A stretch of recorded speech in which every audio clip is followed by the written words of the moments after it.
请美国代表发言。Thank you to our briefers, and thank you to China for organizing this very important debate.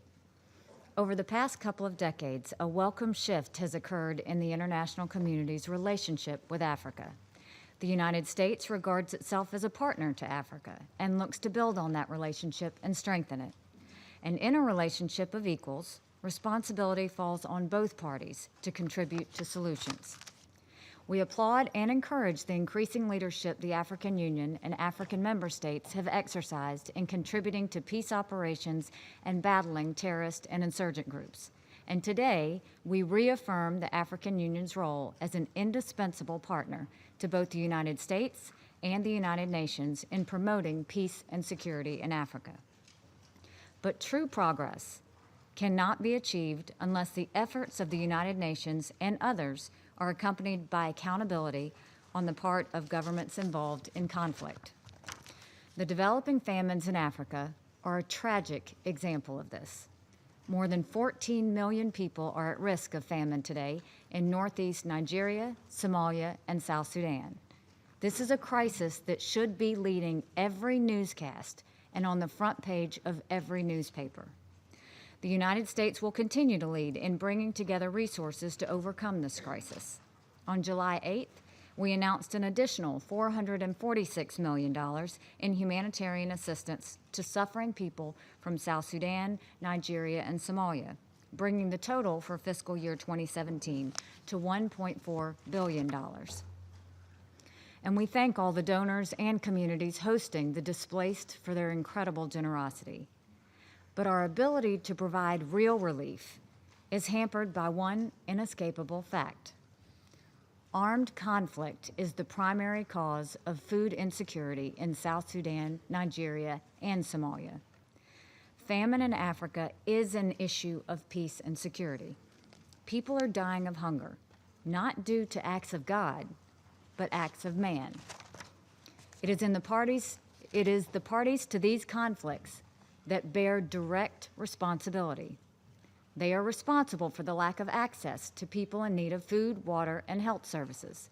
They are responsible as well for the millions of refugees and internally displaced persons suffering in Africa today. In Somalia, more than half the population is in need of humanitarian assistance. But ongoing violence, including deliberate attacks on aid workers, is preventing people from getting the assistance that they need. Al-Shabaab's terrorist attacks, as well as logistical and administrative obstacles, are cutting off access to hard-hit rural areas.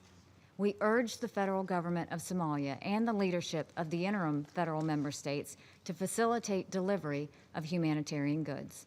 And we strongly call for an end to the use of illegal checkpoints by government-affiliated entities. The man-made crisis in South Sudan has created the most refugees in Africa since the Rwandan genocide. This crisis would be much worse if it were not for neighbors like Uganda, which is taking in hundreds of South Sudanese every day. But the patience and generosity of humanitarians are being severely tested.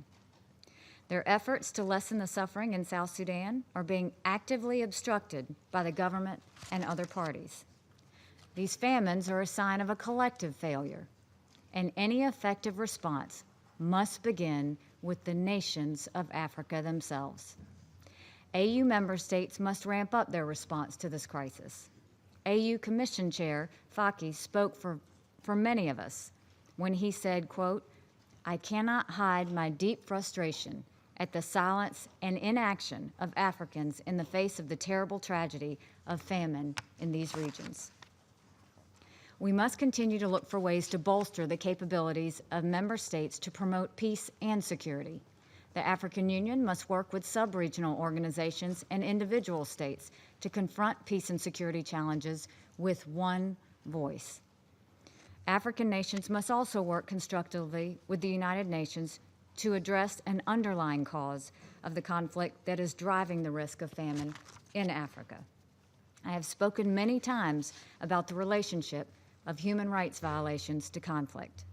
To its credit, the African Union has established a hybrid court in South Sudan to investigate and prosecute individuals who have violated human rights laws during this conflict.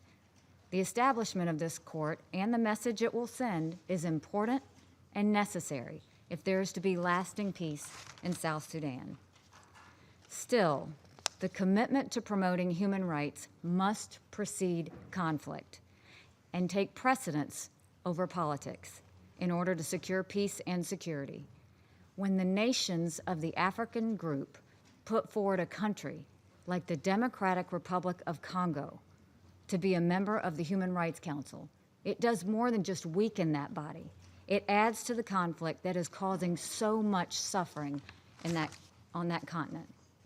This is a pivotal time for Human Rights Council. It has the potential to be an asset to the men, women, and children suffering in Africa today. But it can only play that role if its membership consists of nations committed to promoting and upholding universal human rights. And that, in turn, depends on the African states putting forward credible candidates with strong human rights records. The nomination of the DRC is an inexcusable failure of this process. My hope is that we can all summon the political will and courage to change the trajectory of the ongoing political and humanitarian crises in Africa.